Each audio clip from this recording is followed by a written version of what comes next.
नमस्कार दोस्तों, स्वागत है आपका हमारे YouTube चैनल जरदारी क्लासेस में। दोस्तों, इंडियन हिस्ट्री में हम यहाँ पे मुगल वंश के बारे में चर्चा कर रहे थे और मुगल वंश में अभी तक हमने बाबर, हुमायूं और अकबर के बारे में चर्चा कर ली है। आज दोस्तों हम यहाँ पे अकबर की प्रशासनिक व्यवस्था, इसकी भू व्यवस्था और अकबर के जो नवरत्न थे और अकबर के विभिन्न विभाग और विभिन्न विभागों के जो उच्च अधिकारी हुआ करते थे अकबर के प्रशासन में, उनके बारे में चर्चा करने वाले हैं। अकबर की जो दोस्तों भू राजस्व व्यवस्था है, भू व्यवस्था ये काफी महत्वपूर्ण है और यहाँ से अक्सर एग्जाम में महत्वपूर्ण प्रश्न पूछे जाते हैं। तो जितने भी महत्वपूर्ण प्रश्न यहाँ से बन सकते हैं वो सारे के सारे हम यहाँ पे इस लेक्चर में कवर करने वाले हैं। लगातार दोस्तों आपके लिए यहाँ पे हमारी इंडियन हिस्ट्री सीरीज कंटिन्यू चल रही है और इसको हम क्रम से आगे बढ़ा रहे हैं। जल्द ही यहाँ पे मध्यकालीन भारत का इतिहास समाप्त हो जाएगा और आधुनिक भारत का इतिहास शुरू कर दिया जाएगा। तो शुरू करते हैं दोस्तों आज का लेक्चर। और लेक्चर आपको कैसे लग रहे हैं कमेंट बॉक्स में जरूर अपने राय दें। तो बात करते हैं अकबर की प्रशासनिक व्यवस्था में। सबसे पहले हम यहाँ पे अकबर की भू व्यवस्था के बारे में चर्चा करते हैं। ये काफी प्रसिद्ध है अकबर की भू व्यवस्था। और अकबर की भू व्यवस्था में सबसे महत्वपूर्ण जो योगदान था वो था टोडरमल का। अकबर के नवरत्नों में से एक था टोडरमल। और यही टोडरमल, जब मैंने आपको शेरशाह सूरी के बारे में बताया था तो टोडरमल शेरशाह सूरी के दरबार में भी था। ये आपको विशेष तौर पर नोट करना होगा। और बाद में अकबर के दरबार में भी ये टोडरमल आता है। और अकबर की जो भू व्यवस्था थी इसमें महत्वपूर्ण योगदान था टोडरमल का। भू व्यवस्था में सबसे पहले अगर बात करें अकबर के समय भूमि के प्रकार, तो अकबर के समय भूमि के 4 प्रकार हुआ करते थे। पोलज भूमि, परती भूमि, चाचर भूमि और बंजर भूमि। जो पोलज भूमि थी इस पर क्या होता है कि प्रत्येक वर्ष खेती की जाती थी। प्रत्येक वर्ष खेती की जाती थी। किस भूमि पर? पोलज भूमि पर। तो अकबर के समय वह भूमि जिस पर प्रत्येक वर्ष खेती की जाती थी उसे क्या कहा जाता था? पोलज भूमि कहा जाता था। दूसरी प्रकार की भूमि थी परती भूमि। इसमें क्या होता? एक साल को छोड़कर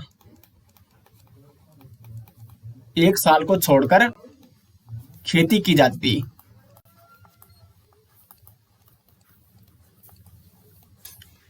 और जो तीसरी प्रकार की भूमि वो है चाचर भूमि। चाचर भूमि जिसमें 4 साल के अंतराल में खेती की जाती थी। तो इसमें क्या होता? 4 साल के अंतराल में खेती की जाती थी। और जो बंजर भूमि हुआ करती थी इसमें लगभग 4 साल के अंतराल में अगर जिस भूमि पर खेती नहीं की गई है उस भूमि को दोस्तों बंजर भूमि कहा जाता था। तो अकबर की भू व्यवस्था में भूमि को 4 प्रकार में बांटा गया था। पोलज भूमि जिस पर प्रत्येक वर्ष खेती की जाती थी, परती भूमि जिसमें 1 साल छोड़कर क्या होती थी? खेती होती थी, और चाचर भूमि 4 साल के अंतराल में इसमें खेती होती थी, और चौथी थी बंजर भूमि। 4 साल के अंतर्गत अगर खेती नहीं हुई जिस भूमि पर तो उस भूमि को क्या कहा जाता था? बंजर भूमि कहा जाता था। ये जो भूमि के प्रकार या भूमि को बांटा गया था ये किस आधार पर बांटा गया था? उपज के आधार पर। उपज के आधार पर। इसके बाद यहाँ पे भूमि को लगान के आधार पर भी बांटा गया था। लगान यानी कर, जो भू राजस्व कर हुआ करता था उसको लगान भी कहते थे। तो कर के आधार पर या भू राजस्व के आधार पर या लगान के आधार पर भी भूमि को 4 भागों में बांटा गया था अकबर के समय। खालसा भूमि, जागी भूमि, पैबाकी भूमि और मदमास भूमि। तो खालसा भूमि ये वह भूमि हुआ करती जिसको सरकारी भूमि भी कहते थे और इस पर राजस्व नहीं लिया जाता था। तो ये एक प्रकार की सरकारी भूमि यानी जो राजा के नियंत्रण में थी पूरी की पूरी, इस पर राजस्व नहीं लिया जाता था। सरकारी भूमि जिस पर राजस्व नहीं लिया जाता था। ये दोस्तों आपको इस प्रकार से नोट करना है, जिस पर राजस्व नहीं लिया जाता था। दूसरी प्रकार की भूमि थी लगान के आधार पर जागी भूमि। जागी भूमि यानी जागीरदारों की भूमि। यह भूमि जागीरदारों को दी गई थी। जागीरदारों की भूमि क्या कहलाती थी? जागी भूमि कहलाती थी और इस पर राजस्व वसूला जाता था। लेकिन भूमि का अधिकार किसको था? राजा के पास। भूमि का जो संपूर्ण अधिकार था वो राजा के पास रहता था।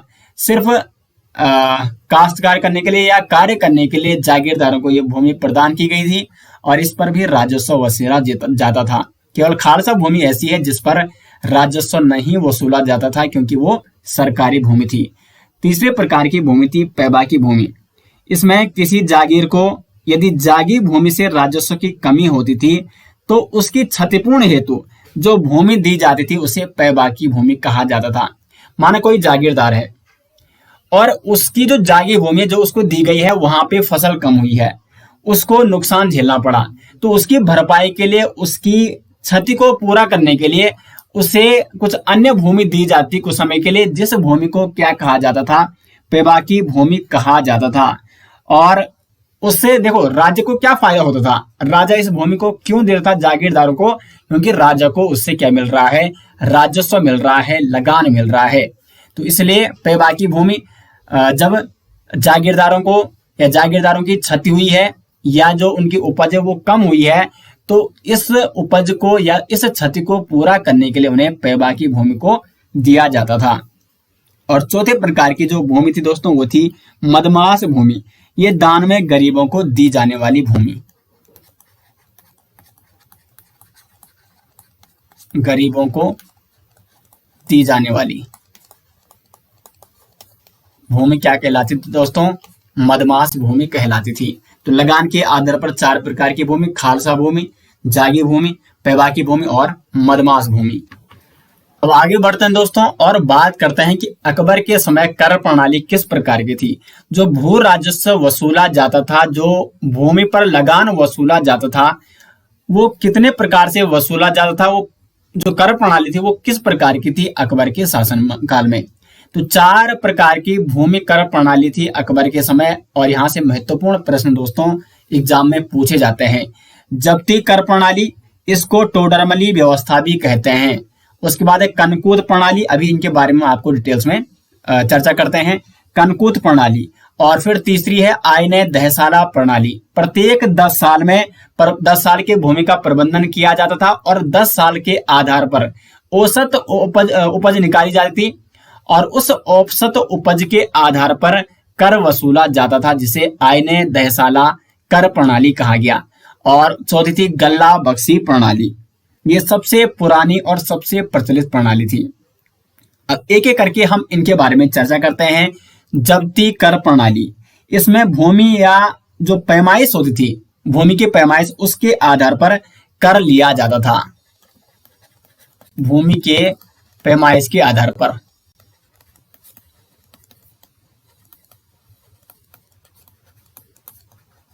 देखो ये उपज के आधार पर नहीं लिया जा रहा कर, ये लिया जा रहा है भूमि की पैमाइश या भूमि की माप के आधार पर कर लिया जा रहा है।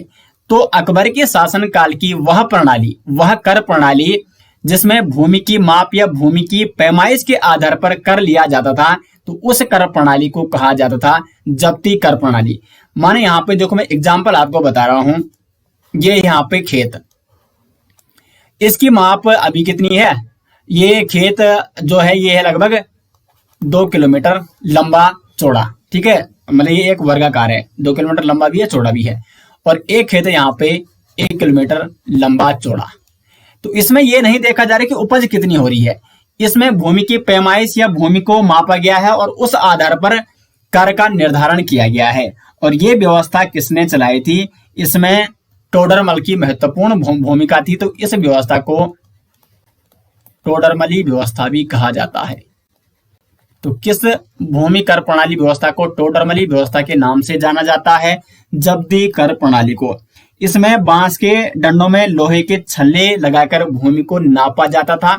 इस प्रकार से भूमि की नाप या भूमि की पैमाइश ज्ञात की जाती थी और फिर उसी आधार पर कर लिया जाता था। और इस प्रणाली को क्या कहा गया, जब्ती कर प्रणाली। दूसरी प्रणाली है दोस्तों कनकूद प्रणाली। ये है फसल के आधार पर, फसल के निरीक्षण के आधार पर यहाँ पे राजस्व वसूला जाता था। कई बार क्या होता कि जो किसान की पिछली राशि है, यानी पिछला उसने कितना कर दिया, उसी के आधार पर उससे आगे भी कर लिया जाता था। तो कुल मिला के एक औसतन, जैसे कि उसने पिछले कुछ सालों से वो कर दे रहा है, माने कोई किसान 100 रुपए का अनाज दे रहा है कर के रूप में, तो पिछले 2-3 सालों से अगर लगातार वो इस प्रकार से कर दे रहा है तो इस साल भी उसको औसतन उसी प्रकार से कर देना होगा। तो कनकूत प्रणाली, ठीक है, इसमें फसल की उपज के आधार पर भी कर यहाँ पे वसूला जाता था। फसल कितनी हुई है किसान की, या किसान की पिछली देय राशि के आधार पर जो कर वसूला जाता था, इस कर प्रणाली को कनकूत प्रणाली के नाम से जाना जाता है और इसे नसक प्रणाली भी कहा जाता है। ठीक है, नसक प्रणाली।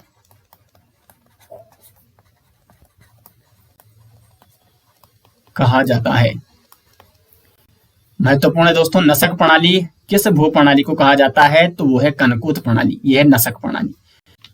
तीसरी प्रकार की जो यहाँ पे भूमि कर प्रणाली थी अकबर के समय, वो थी आयने दहसाड़ा प्रणाली। ये भी काफी प्रसिद्ध भूमि कर प्रणाली थी। इसकी शुरुआत की अगर बात करें तो इसको शुरू किया था अकबर ने 1580 ईस्वी में। ये पूछा जाता है एग्जाम में कि आयने दहसाड़ा प्रणाली अकबर ने कब शुरू की, 1580 ईस्वी में। इसमें क्या होता था, आप नाम से यहाँ पे लगा सकते हैं दहसाला यानी 10 साल। तो पिछले 10 सालों की जो उपज है उसकी गणना की जाती थी, विभिन्न फसलों की उपज देखी जाती थी, एक किसान की पिछले 10 सालों की विभिन्न फसलों की उपज, और उसके आधार पर लगान या कर वसूला जाता था। तो इसमें किसान को क्या फायदा होता था कि माना किसान का किसी साल नुकसान भी हो गया या कम उपज हुई है, तो एक साल, क्योंकि देखो यहाँ पे माना एक साल लगातार अगर कोई किसान प्रत्येक साल प्रत्येक फसल के आधार पर कर दे रहा है और निश्चित उसको कर देना है, तो माना किसी साल उसकी फसल की जो उपज है वो बहुत कम हुई है, तो उस साल वो नहीं दे पाएगा कर, उसको नुकसान हो जाएगा। माना जिस साल अच्छी फसल हुई है उस साल तो कोई दिक्कत नहीं है, लेकिन जिस साल फसल कम हुई है और कर एक निश्चित है अगर, तो फिर किसान कर नहीं दे पाएगा जिस साल उसकी उपज में कमी आई है। तो इसीलिए आयने दहसाला प्रणाली लाई गई ताकि 10 सालों का औसत निकाला जा सके और इस आधार पर किसान क्या देगा, लगान देगा या कर देगा। तो आयने दहसाला प्रणाली अकबर के शासनकाल में शुरू की गई 1580 ईस्वी में, और आयने दहसाला प्रणाली को दक्षिण भारत में शाहजहां के शासनकाल में शुरू किया गया था मुर्शिद कुली खां द्वारा। दक्षिण भारत में शाहजहां के शासनकाल में मुर्शिद कुली खां द्वारा आयने दहसाला प्रणाली को शुरू किया गया था। चौथी कर प्रणाली है गल्ला बख्शी प्रणाली। ये क्या थी, तो ये थी सबसे प्राचीन प्रणाली, अकबर के शासनकाल से पूर्व की थी ये, तो सबसे प्राचीन प्रणाली इनमें से यही थी, सबसे प्राचीन प्रणाली। और इसमें फसल को किसान और राज्य के बीच एक निश्चित अनुपात में बांटा जाता था, जिसे कहा जाता था बंटाई। बंटाई राज्य व किसान के बीच, बंटाई किसकी, फसल की। अब माने खेत है, ठीक है, और कई बार क्या होता, खेत की पैमाइश के आधार पर बांटा जाता था, और कई बार जब फसल कट जाती थी तो उस आधार पर वहां पे दो चार व्यक्ति वहां पे रहते थे जिन्होंने माप करनी थी। माप तोल के आधार पर एक फिक्स जो हिस्सा था, माना जैसे कि 1/3 भाग सामान्यतः मुगल वंश में भी राजस्व लिया जाता था। तो 1/3 भाग जैसे अनाज है, अनाज की उपज हो गई है तो 1/3 भाग वो बिल्कुल माप के उसको अलग करना था और उसको राजस्व के रूप में वसूला जाना था। और अगर जब तक फसल की कटाई नहीं हुई है तो उससे पहले भी इसका प्रयोग किया जाता था। खेत का 1/3 भाग पर किसका, मतलब जो भी फसल होगी वो किसकी होगी, उसको राजस्व के रूप में देना होगा किसान को। तो गल्ला बख्शी प्रणाली ये सबसे प्राचीन प्रणाली थी दोस्तों। और गल्ला बख्शी प्रणाली में राजस्व कितना दिया जाता था, भूमिकर उपज का 1/3, उपज का 1/3 भाग।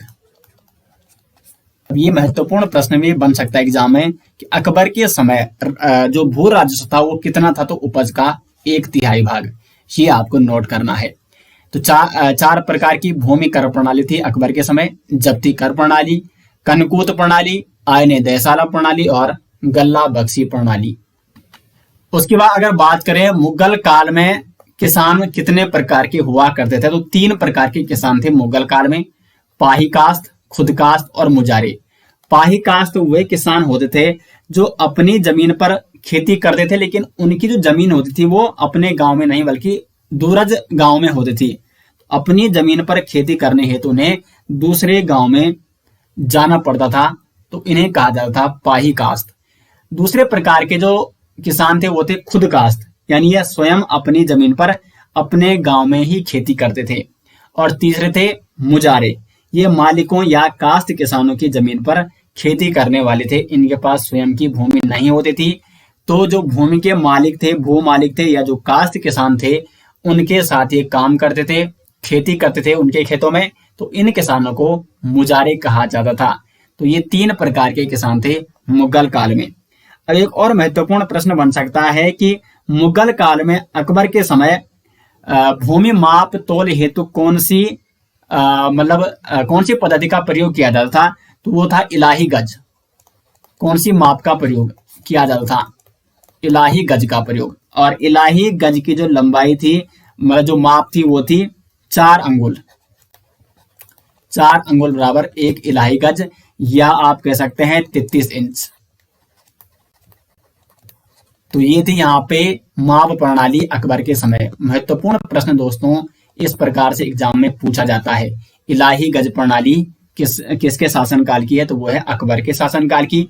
या अकबर के शासनकाल में कौन सी माप प्रणाली थी भूमि हेतु, तो वो थी इलाही गज, जो थी 4 अंगुल के बराबर या 33 इंच की। बढ़ते हैं दोस्तों आगे, बात करते हैं अकबर के शासनकाल के प्रमुख विभाग और उन विभागों के प्रमुख अधिकारी कौन कौन हुआ करते थे। तो सबसे पहले यहाँ पे जो अधिकारी वो है वजीर या दीवान। जो वजीर या दीवान हुआ करता था, ये राजस्व विभाग का प्रमुख हुआ करता था। और राजस्व विभाग में यानी जितने समस्त आय और व्यय होते हैं उसके लिए कौन उत्तरदायी होता था? ये वजीर, या जिसे दीवान भी कहा जाता था। और इस वजीर या दीवान को दीवान ए आला भी कहा जाता है। दीवान ए आला किसे कहा जाता है? तो वजीर या दीवान को। दूसरा अधिकारी था मीर बख्शी। मीर बख्शी एक महत्वपूर्ण अधिकारी था अकबर के शासनकाल में। ये किस विभाग का अधिकारी था? ये था सैन्य विभाग का अधिकारी। और सैन्य विभाग के साथ साथ दोस्तों जो गुप्तचर विभाग था या सूचना विभाग, गुप्तचर विभाग व सूचना विभाग, इसका अधिकारी भी कौन था? वो था मीर बख्शी। सैन्य विभाग, गुप्तचर विभाग और सूचना विभाग। गुप्तचर अधिकारी कौन था अकबर के शासनकाल में? उसे कहा जाता था बरीद। और ये बरीद किसके अंडर में काम करता था? मीर बख्शी के अंडर में। या मीर बख्शी को ये अपनी जो भी सूचना लाया है वो किसको सुनाता था? मीर बख्शी को देता था, और मीर बख्शी उसको अकबर के सामने प्रस्तुत करता था। तो गुप्तचर विभाग का अधिकारी था बरीद, लेकिन गुप्तचर विभाग का जो मुख्य अधिकारी था वो था मीर बख्शी। सूचना विभाग, तो सूचना विभाग का जो अधिकारी था वो था वाकियान वीस।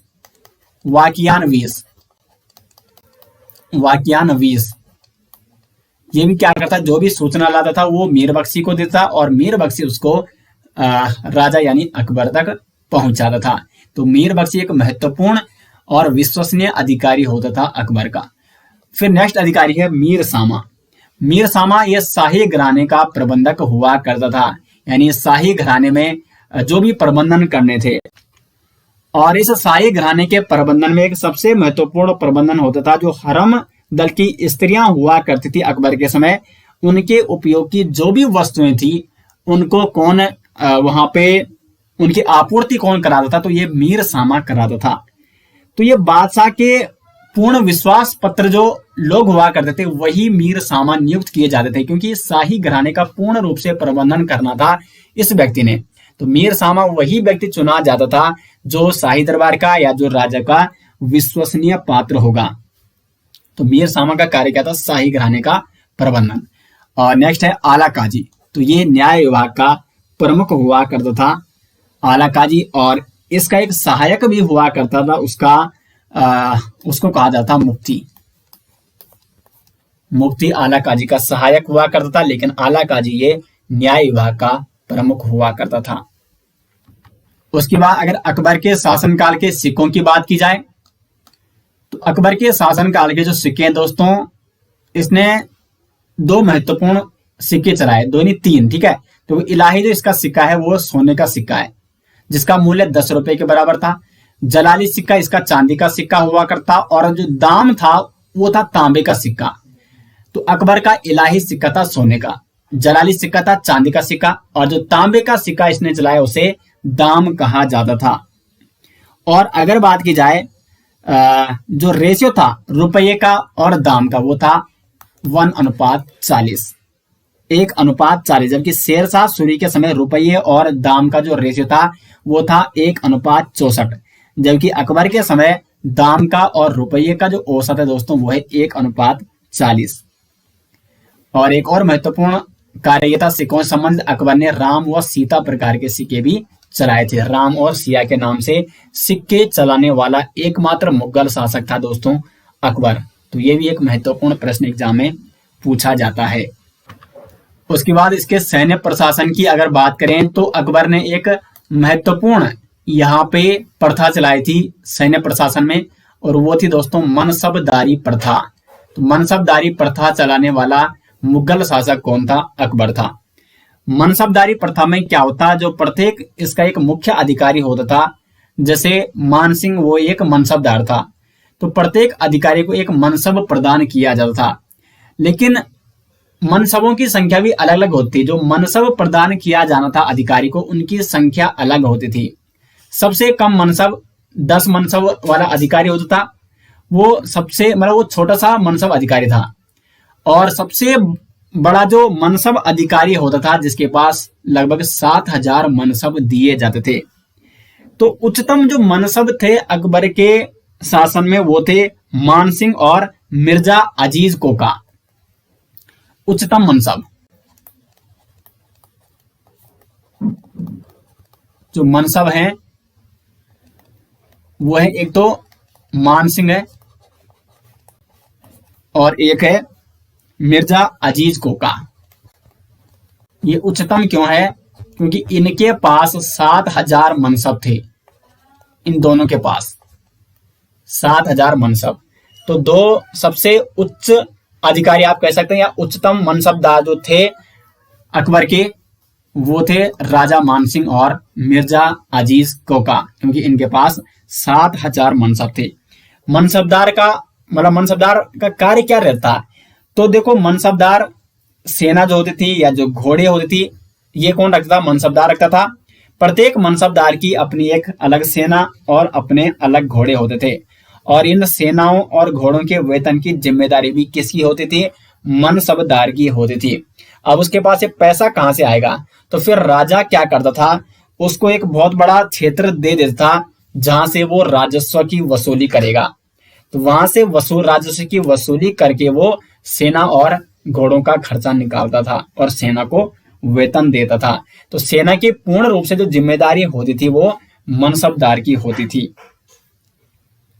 तो ये था दोस्तों इस प्रकार से सैन्य प्रशासन अकबर का, और काफी प्रचलित ये सैन्य प्रशासन था अकबर के शासन काल का। उसके बाद दोस्तों अगर अकबर के नवरत्नों की बात की जाए तो अकबर के दरबार में नवरत्न हुआ करते थे। यहाँ पे आप देख सकते हैं, पहला यहाँ पे बीरबल जिसको अकबर ने उपाधि दी थी कवि प्रिय की।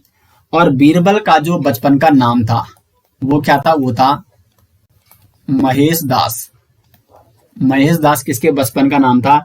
बीरबल का नाम। बीरबल को अकबर के द्वारा कवि प्रिय की उपाधि दी गई है, और प्यार से बीरबल इसको राजा के नाम से भी बुलाता था। इसकी मृत्यु कैसी हुई अकबर की? तो कश्मीर में यूसुफ जायों का विद्रोह दबाने गया था, और वहां पर बीरबल की मृत्यु हो जाती है।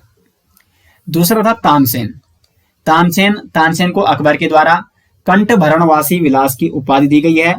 तानसेन का जन्म ग्वालियर मध्य प्रदेश में हुआ था, और मूल नाम तानसेन का था रामतनु पांडे। अकबर से पूर्व जो तानसेन था वो रीवा के राजा रामचंद्र के दरबार में था, और जब ये अकबर के दरबार में गया तो अकबर ने इसको अपने नवरत्नों में शामिल किया और इसको एक उपाधि दी कंठ भरणवासी विलास की उपाधि अकबर के द्वारा तानसेन को दी गई थी। तानसेन की जो प्रमुख उक्ति मियाँ की टोडी, ये टोडी है, ठीक है, मियाँ की टोडी, मियाँ का मल्हार और मियाँ का सारंग। उसके बाद नेक्स्ट यहाँ पे जो नवरत्नों में से एक है वो है मानसिंह, राजा मानसिंह। ये आमेर के राजा भारमल के पुत्र हुआ करते थे, यानी भगवंत दास के पुत्र। यानी आप कह सकते हैं कि अकबर की जो पत्नी थी जोधाबाई, हरकाबाई, उनका भतीजा हुआ करता था मानसिंह। और आगे मानसिंह की बहन से ही अकबर के पुत्र सलीम यानी जहांगीर का विवाह होता है। और जहांगीर का जो जहांगीर का जो पुत्र जो कि खुसरो था, जिसने अपने ही पिता के विरुद्ध क्या किया था, विद्रोह किया था, वो मानसिंह की बहन का ही पुत्र था। यानी मानसिंह की बहन और जहांगीर का पुत्र खुसरो, जिसने अपने पिता के ही विरुद्ध विद्रोह किया था। मानसिंह ने अपने भांजे का साथ दिया था उस विद्रोह में, इसलिए आगे जहांगीर क्या करेगा, मानसिंह से मनसबदारी छीन लेगा। मानसिंह जो कि अकबर के समय का सबसे बड़ा मनसबदार था, जहांगीर द्वारा मानसिंह की मनसबदारी छीनी जाती है, और मैंने आपको कारण बता दिया है। उसके बाद है राजा टोडरमल। राजा टोडरमल नवरत्नों में से एक थे, और ये क्यों प्रसिद्ध थे, तो भूमि सुधार, जो भू सुधार हुए हैं अकबर के शासनकाल में, उनमें सबसे महत्वपूर्ण योगदान किसका था, राजा टोडरमल का। राजा टोडरमल इससे पहले शेरशाह सूरी के दरबार में भी था, मैंने आपको बता रखा है। और अकबर के दरबार में ये दीवान ए अशरफ के पद पर रहता था, और भूमि सुधार हेतु प्रसिद्ध कार्य किए थे राजा टोडरमल ने। उसके बाद पांचवा था अब्बुल फजल। अब्बुल फजल जिसने अकबरनामा और आईने अकबर की रचना की है। दीन ए इलाही धर्म का प्रमुख पुरोहित हुआ करता था अब्बुल फजल, दीन ए इलाही धर्म का पुरोहित।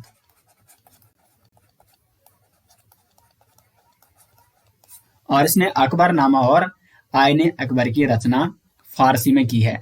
अकबरनामा की रचना और आईने अकबर की रचना किसमें की गई है, ये महत्वपूर्ण प्रश्न पूछा जाता है, तो ये की गई है फारसी में।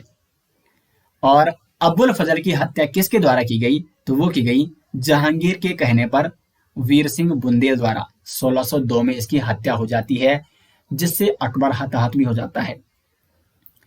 ठीक है, तो ये था अब्बुल फजल। उसके बाद फैजी, ये अब्बुल फजल का भाई था, और ये राज कवि के पद पर वहां पर विराजमान था। नवरत्नों में से एक था, अकबर के नवरत्नों में से एक था, एक राजकवि था जो कि अब्बुल फजल का बड़ा भाई था। उसके बाद है मुल्ला दो प्याजा। तो प्याजा से प्याज से आप नोट कर सकते हैं, ये बावर्ची पद पर रहता था, और ये अकबर के नवरत्नों में से एक था। उसके बाद अब्दुल रहीम खाने खाना, इसके बारे में मैंने आपको कल के लेक्चर में भी बताया था। ये था बैरम खान का पुत्र, बैरम खान का पुत्र, वही बैरम खान जो कि अकबर का संरक्षक था। 1560 में बैरम खान की हत्या कर दी जाती है, और बैरम खान की जो विधवा पत्नी थी उसके साथ अकबर विवाह करता है। और बैरम खान का जो पुत्र था अब्दुल रहीम खाने खाना, उसको अकबर भी संरक्षण देता है, और इसको बाद में ये अपने नवरत्नों में से एक बना देता है, नवरत्नों में शामिल कर देता है। नवा था हकीम हुकाम, और ये अकबर का एक प्रसिद्ध विश्वास पात्र हुआ करता था।